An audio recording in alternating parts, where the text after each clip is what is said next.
রাসূল সাল্লাল্লাহু আলাইহি ওয়াসাল্লাম বলছেন যে মান সাল্লাল ইশা বিল জামাআ, যে ব্যক্তি ইশার সালাত জামাতের সঙ্গে আদা করলো সে ব্যক্তি কানা কিয়ামিল লাইল কানা কা কিয়ামিন নিসফিল লাইলি, সে ব্যক্তি অর্ধরাত্রি জাগরণ করার সওয়াব পেল, অর্ধরাত্রি পর্যন্ত সালাত আদা করার সওয়াব পেল।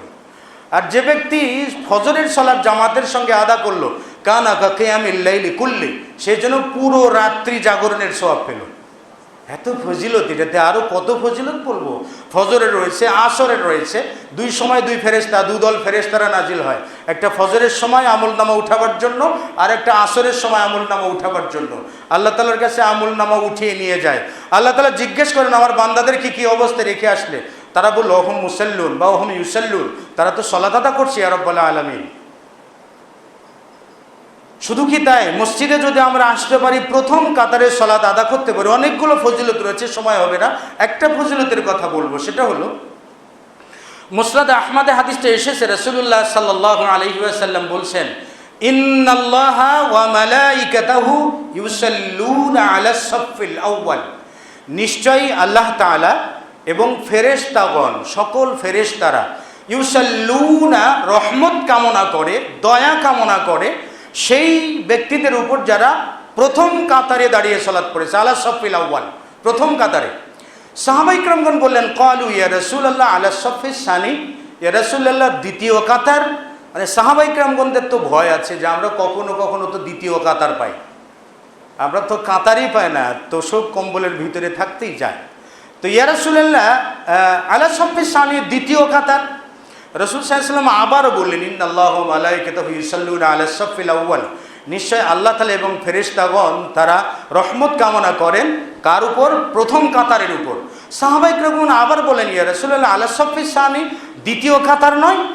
রাসূল সাল্লাল্লাহু আলাইহি ওয়াসাল্লাম আবার বলেন ইন্নাল্লাহা ওয়া মালাইকাতাহু ইউসাল্লুনা আলাস সাফফিল আউয়াল, নিশ্চয় আল্লাহ তাআলা এবং ফেরেশতাগণ প্রথম কাতারের উপরে রহমত কামনা করেন। সাহাবা ইকরামগণ বলেন ইয়া রাসূলুল্লাহ ওয়া আলাস সাফফিস সানি, দ্বিতীয় কাতারে নয়? নবী সাল্লাল্লাহু আলাইহি ওয়াসাল্লাম বলেন ওয়া আলাস সাফফিস সানি, ঠিক আছে দ্বিতীয় কাতারেও। তাহলে প্রথম তিনবার আল্লাহ তাআলা এবং ফেরেশতারা রহমত কামনা করে প্রথম কাতারের উপরে, তৃতীয়বার চতুর্থবারে যে নবী সাল্লাল্লাহু আলাইহি ওয়াসাল্লাম বললেন দ্বিতীয় কাতারে। তাহলে সর্ব অবস্থায় প্রথম কাতারের প্রচেষ্টা, প্রথম কাতারটা ফেরেশতাদের কাতারের মতো, প্রথম কাতারটা সর্বোত্তম কাতার, এরকম অনেক বর্ণনা রয়েছে হাদিসে, অনেক বিবরণ এসেছে। আমরা যখন প্রথম কাতারকে টার্গেট করে জামাতে সালাত আদা করার ইচ্ছায় যখন আমরা বাড়ি থেকে বের হই, যখন আমরা বাড়ি থেকে বের হই তখনকার বিষয়ে কিছু ফজিলত রয়েছে। দুটো হাদিস বলবে এই ক্ষেত্রে। রাসূলুল্লাহ সাল্লাল্লাহু আলাইহি ওয়াসাল্লাম বলছেন যে যারা বাড়ি থেকে মসজিদে জামাতের জন্য বের হয় তারা সর্বদা আল্লাহ তাআলার নিরাপত্তার উপরে থাকে। মানে তাদের খাওয়া, পড়া, দেখা, শোনা, যাবতীয় কিছু সব কিছুই আল্লাহ সুবহানাহু ওয়া তাআলার জিম্মায়, আল্লাহ তাআলার নিয়ন্ত্রণে। তার মানে চলাফেরার নিয়ন্ত্রণ, খাদ্যের বরকত, রিজিকের বরকত, দৈনন্দিন জীবনে সচ্ছলভাবে চলা, জান্নাত লাভ করা, জাহান্নাম থেকে মুক্তি পাওয়া, যাবতীয় কিছু আল্লাহ সুবহানাহু ওয়া তাআলার জিম্মায় চলে যায়। সহিহ ইবনে হিব্বানে হাদিস এসেছে, রাসূলুল্লাহ সাল্লাল্লাহু আলাইহি ওয়াসাল্লাম বলছেন, আবি উমামা রাদিয়াল্লাহু তাআলা আনহু থেকে বর্ণিত, তিনি বলছেন সালাসাতুন আলা দামিনিল্লাহি সুবহানাহু ওয়া তাআলা, তিনজন মানুষ বা তিন শ্রেণীর ব্যক্তি আল্লাহ সুবহানাহু ওয়া তাআলার জিম্মায় থাকে সব সময়ের জন্য, আল্লাহ তাআলার নিয়ন্ত্রণে, আল্লাহ তাআলার দায়িত্বে থাকে সব সময়ের জন্য। রাসূল সাল্লাল্লাহু আলাইহি ওয়াসাল্লাম বলছেন যে ইন আশা, লোকটা যদি দীর্ঘ হায়াত লাভ করে তাহলে কুফি আলাহু ফি রিজকিহি, তার রিজিকের বন্দোবস্তটা প্রশস্ত করে দেওয়া হয়। আর ওয়াইন মাতা, যদি সে মারা যায়, আদখালাহুল্লাহুল জান্নাতা, আল্লাহ তাআলা তাকে জান্নাত দান করবেন, জান্নাতে প্রবেশ করাবেন। তাহলে ফজিলত বলার আগে কি কি ফজিলত, সেটা হলো যদি সে জীবিত থাকে আল্লাহ তার রিজিকের রাস্তা প্রশস্ত করে দেবেন, রিজিক তার জন্য যথেষ্ট হয়ে যাবে। আর যদি মারা যায় আল্লাহ তাআলা তৎক্ষণাৎই তাকে জান্নাতে প্রবেশ করাবেন।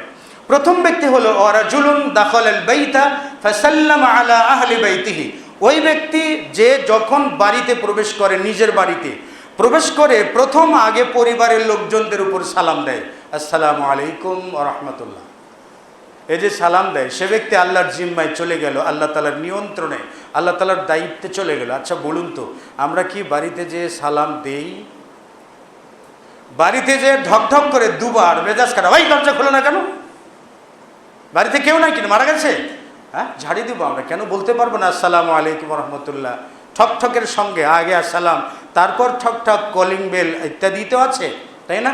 তাহলে সালাম দিয়ে যদি দরজা খুলে ভিতরে প্রবেশ করার সময় আসসালামু আলাইকুম রহমতুল্লাহ, তাই না?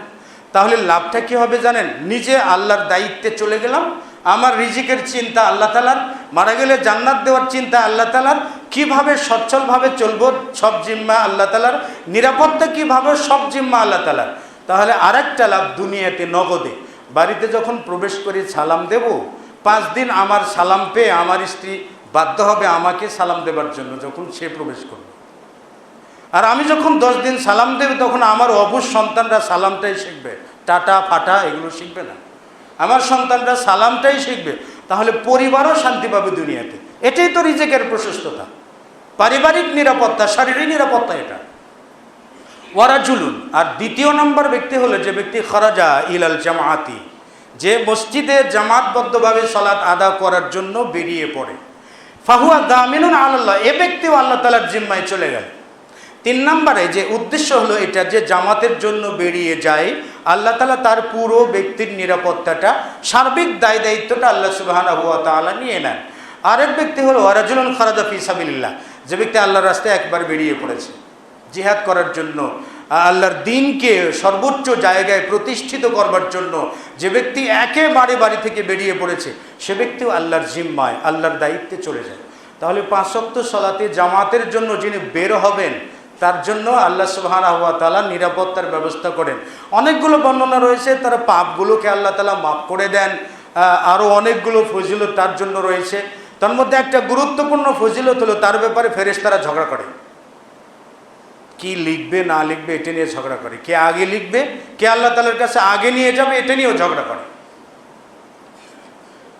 রাসূল সাল্লাল্লাহু আলাইহি ওয়াসাল্লাম বলছেন যে দুইজন রাবী থেকে বর্ণিত আছে, আব্দুল্লাহ বিন আব্বাস রাদিয়াল্লাহু তাআলা আনহুমা বলছেন যে ক্বালা রাসূলুল্লাহ সাল্লাল্লাহু আলাইহি ওয়াসাল্লাম, রাসূলুল্লাহ সাল্লাল্লাহু আলাইহি ওয়াসাল্লাম বলছেন, একবার আমাদেরকে বললেন যে আল্লাহ সুবহানাহু ওয়া তাআলা কদ আতানিল লাইলাতা রব্বি আল্লাহু সুবহানাহু ওয়া তাআলা, আজকের রাত্রিতে আল্লাহ তাআলা আমার কাছে এসেছিলেন।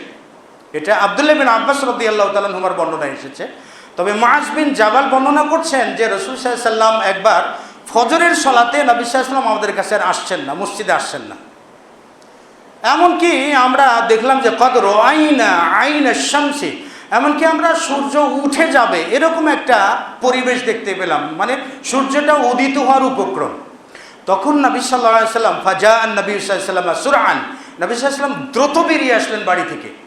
বেরিয়ে এসে তিনি অত্যন্ত সংক্ষিপ্ত আকারে সালাত আদা করলেন। করার পর রাসূল সাল্লাল্লাহু আলাইহি ওয়াসাল্লাম বললেন কদ উহতুবিসা ফিস সালাতি, আমাকে আজকে রাতের সালাতে আটকিয়ে দেওয়া হয়েছিল।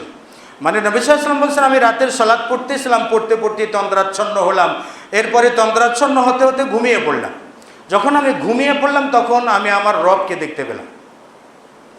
এতটুকু ভিন্নতা রয়েছে। আব্দুল্লাহ বিন আব্বাস রাদিয়াল্লাহু তাআলা আনহু বলছেন যে রাসূল সাল্লাল্লাহু আলাইহি ওয়াসাল্লাম বলছেন যে আজকের রাত্রিতে আল্লাহ সুবহানাহু ওয়া তাআলা এসেছেন, আহসানুস সূরা, উত্তম আকৃতিতে আল্লাহ তাআলা আমার কাছে এসেছিলেন। আল্লাহ তাআলা আমার কাছে এসে বলছেন যে ইয়া মুহাম্মাদু আতারিফ, হে মুহাম্মদ তুমি কি জানো, ফিমা ইখতাসামাল মালাউল আ'লা ইনদা রাব্বিহি তাবারাকা ওয়া তাআলা, কোন ব্যক্তির ব্যাপারে ফেরেশতারা, সর্বোচ্চ ফেরেশতারা মানে যারা উঁচুতে বাস করে, মানে সপ্তাহাকাশের উপরে যারা বাস করে, তারা কোন ব্যক্তিগুলো বা কোন আমলগুলোকে নিয়ে তারা বিবাদে জড়িয়ে পড়ে, মানে কার সওয়াব কত লিখবে, কে আগে সওয়াব লিখবে, দ্বন্দ্বে জড়িয়ে পড়ে কোন আমলের ব্যাপারে। রাসূল সাল্লাল্লাহু আলাইহি ওয়াসাল্লাম বললেন যে লা আলামু, আমি তো জানি না। ক্বালা আল্লাহু সুবহানাহু ওয়া তাআলা সালাসান, আল্লাহ তাআলা 3 বার বলেন হে মুহাম্মদ জানো যে ফিমা ইখতাসামাল মালাউল আ'লা ইনদা রাব্বি, কোন ব্যক্তিগুলোর ব্যাপারে সর্বোচ্চ স্তরের ফেরেশতারা ঝগড়ায় লিপ্ত হয় আল্লাহ তাআলার কাছে বলতে পারো। 3 বার বললেন না, নবী সাল্লাল্লাহু আলাইহি ওয়াসাল্লাম বলছেন 3 বারই আমি বললাম লা আলাম, আমি জানি না। এরপরে রাসূল সাল্লাল্লাহু আলাইহি ওয়াসাল্লাম বললেন আল্লাহ সুবহানাহু ওয়া তাআলা তার হাতটাকে আমার বুকের মাঝে রাখলেন, চাপ দিয়ে রাখলেন। নবী সাল্লাল্লাহু আলাইহি ওয়াসাল্লাম বললেন হাত্তা আজিদা বারাদা নালি, এমনকি আল্লাহ সুবহানাহু ওয়া তাআলার হাতের বারদা আনামিলা, আল্লাহ সুবহানাহু ওয়া তাআলার হাতের শীতলতা অনুভব করলাম, ঠান্ডা লাগলো আমার বুকে, আমি একটু ঠান্ডা অনুভব করলাম। এরপর আল্লাহ তাআলা হাত ছেড়ে দিয়ে আমাকে বললেন, ইয়া মুহাম্মাদু আতা'লাম, তুমি কি জানো কাদের ব্যাপারে আল্লাহ তাআলার সর্বোচ্চ স্তরের ফেরেশতারা ঝগড়া করবে, তুমি কি জানো? রাসূল সাল্লাল্লাহু আলাইহি ওয়াসাল্লাম বলেন, আল্লাহ তাআলা যখন আমার বুকের মাঝে হাত রাখলেন তখন যেন পৃথিবীর সব কিছু আমার কাছে খোলাসা হয়ে গেল, মনে হয় সব কিছু জেনে ফেললাম, এরকম মনে হলো। তো তখন আমি বললাম, ইয়া রাব্বাল আলামিন, মুকাফফিরা মানে কাফফারা। কাফফারা হলো পাপের কাফফারা। যেমন পাপ করে কেউ যদি কি করে, সওয়াবের কাজ করে, তাহলে সওয়াবের কাজটা পাপের কাফফারা হয়। যেমন মনে করেন কেউ যদি রমজান মাসে স্বেচ্ছায় সিয়াম পালন ছেড়ে দেয়, তাহলে তার জন্য কাফফারা আছে। বা অন্যান্য যেগুলো কেউ যদি মানত করে, মানত ভঙ্গ করলে তার জন্য কাফফারা আছে। তো কাফফারাগুলোর ব্যাপারে ফেরেশতারা ঝগড়া করে। আল্লাহ তাআলা জিজ্ঞেস করলেন, মাল কাফফারা, কাফফারাগুলো কি? তখন নবী সাল্লাল্লাহু আলাইহি ওয়াসাল্লাম বলছেন, আল ইকদামু ইলা সালাতি বিল জামাআহ, সালাতে জামাতে সালাত আদা করার জন্য পায়ে হেঁটে হেঁটে মসজিদে যাওয়া, এই সকল ব্যক্তিদের জন্য ফেরেশতারা ঝগড়া করবে। কার আমল কে আগে লিখবে না লিখবে, কার ফজিলত কেমন, এই বিষয় নিয়ে তারা বিবাদে লিপ্ত হবে, ঝগড়ায় লিপ্ত হবে, প্রতিযোগিতায় লিপ্ত হবে। এরপর রাসূল সাল্লাল্লাহু আলাইহি ওয়াসাল্লাম বললেন যে ওয়া ইনতিজারিস সালাহ, এবং মসজিদে থেকে সালাতের জন্য অপেক্ষা করে। এখন সালাত পড়েছে, আবার সামনের সালাতের জন্য অপেক্ষা করে। তবে হ্যাঁ, সালাতের অপেক্ষা করা আর মসজিদে প্রভাব খাটানো অন্য কিছু। কিন্তু আমরা কিছু মুরব্বীদেরকে দেখি, তারা মাগরিব পড়ে আর বাইরে যাবেন না, বাড়িতে যাবেন না। এখন ইমামের উপরে প্রেশার ক্রিয়েট করবেন, এশার সালাতটা তাড়াতাড়ি পড়ো, এশার সালাতটা তাড়াতাড়ি পড়ো, ঘুম ছাড়া থাকতে পারি না, বাড়িতে যাই নাই মাগরিব পড়ারে। ভাই, আপনি যদি মাগরিব পর বাড়িতে যাওয়ার দরকার পড়ে যান, আপনি লম্বা সময় যদি মসজিদে বসে থাকতে নাই পারেন তো যান আপনি। তাই বলে একজন ব্যক্তির জন্য এশার সালাতটাকে আগে নিয়ে আসতে হবে? এই যে এটা অপেক্ষা করার থেকে পাপের মর্যাদাটা বেড়ে গেল তার জন্য। তার আমল নামায় কি হয়ে গেল? পাপ বেরিয়ে গেল, পাপ বর্ধিত হয়ে গেল।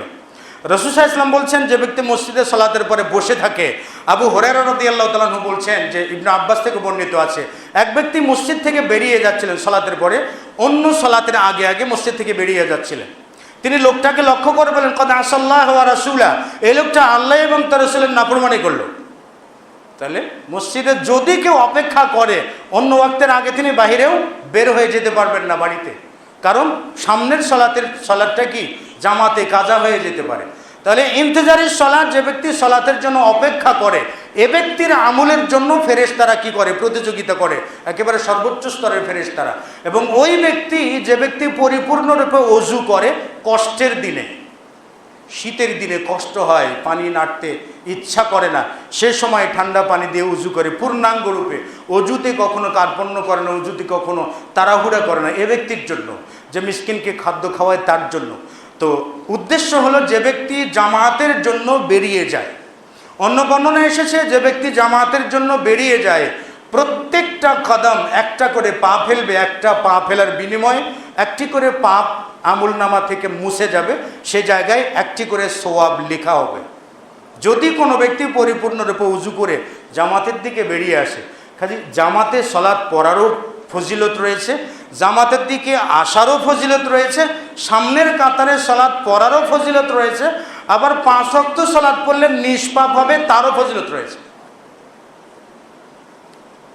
জামাতের সঙ্গে সালাত আদা করে অপেক্ষা করার পর যখন একজন ব্যক্তি জামাতের সঙ্গে সালাত অপেক্ষা করে জামাতবদ্ধভাবে সালাত পড়ে ফিরে, সে ব্যক্তি এমন নিষ্পাপ হয় যেন তার মা তাকে নবজাতক হিসেবে জন্মদান করেছে, এমনও বর্ণনা এসেছে, সহিহ বর্ণনা। তাহলে জামাতের সালাত পড়ে এত ফজিলতের, এরপরেও কেন আমরা জামাত ছেড়ে দেব? কেন আমরা জামাত ছেড়ে দেব? 2 কদম যদি যেতে পারি, জীবনে তো পাপ করে ভরে ফেলেছি, সেই পাপগুলো যদি মুছতে চাই তাহলে জামাতের দিকে যাই, প্রত্যেকটা কদমে একটা পাপ মুছবে, একটা করে সওয়াব লেখা হবে, আরও অসংখ্য ফজিলত রয়েছে। আল্লাহ সুবহানাহু ওয়া তাআলা আমাদের সকলকে জামাতের সঙ্গে 5 ওয়াক্ত সালাত আদা করার তৌফিক দান করুন। আল্লাহুম্মা আমিন।